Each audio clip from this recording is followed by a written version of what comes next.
अनिल चित्ते आणि आमचे ग्रामपंचायत सदस्य मधुकर भालेराव तसेच देवळराजा शिंगऱ्या तालुक्यातील बरेच आंदोलक आतापर्यंत अवैध उत्खननाबाबत तक्रारी करून आंदोलन करून सुद्धा ही उत्खनन थांबायला तयार नाही।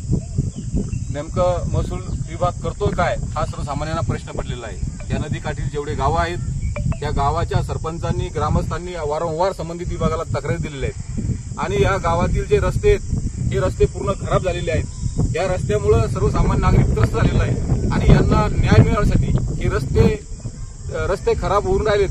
हे रस्ते पुन्हा खराब होऊ नये यासाठी तात्काळ या महसूल विभागानं हे अवैध उत्खनन थांबवावं आणि जे अवैध उत्खनन खडकोनातून झालेलं आहे या नदीत पडलेल्या खड्ड्याचं मोजमाप करावं आणि किती उत्खनन झालं ही जबाबदारी संबंधित त्या कर्मचाऱ्यावर निश्चित करावी। यामुळे आम्ही या ठिकाणी आंदोलन सुरू केलेलं आहे। आपला उपोषणाचा कितवा दिवस आहे? आज माझा पहिला दिवस आहे, परंतु आता ह्या 100 फूट उंच असलेल्या टाकीवर आता मी यापूर्वी सुद्धा 10 दिवस खडकपूर्णा धरणात एका पाण्याच्या बेटावर 10 दिवस उपोषण केलं। त्या ठिकाणी उपोषण करून फक्त मला अहवाल मिळाले, परंतु संबंधितावर अजून कारवाई झाली नाही। मी त्या संदर्भात सुद्धा हायकोर्टात पिटिशन दाखल केलेली आहे आणि आता हे जे उत्खनन झालेलं आहे या तक्रारी करून सुद्धा उत्खनन किती अजून सुद्धा सुरू आहे हे मला हायकोर्टात डबल पिटिशन दाखल करायची आहे। त्यामुळे हा अहवाल मला खूप गरजेचा आहे।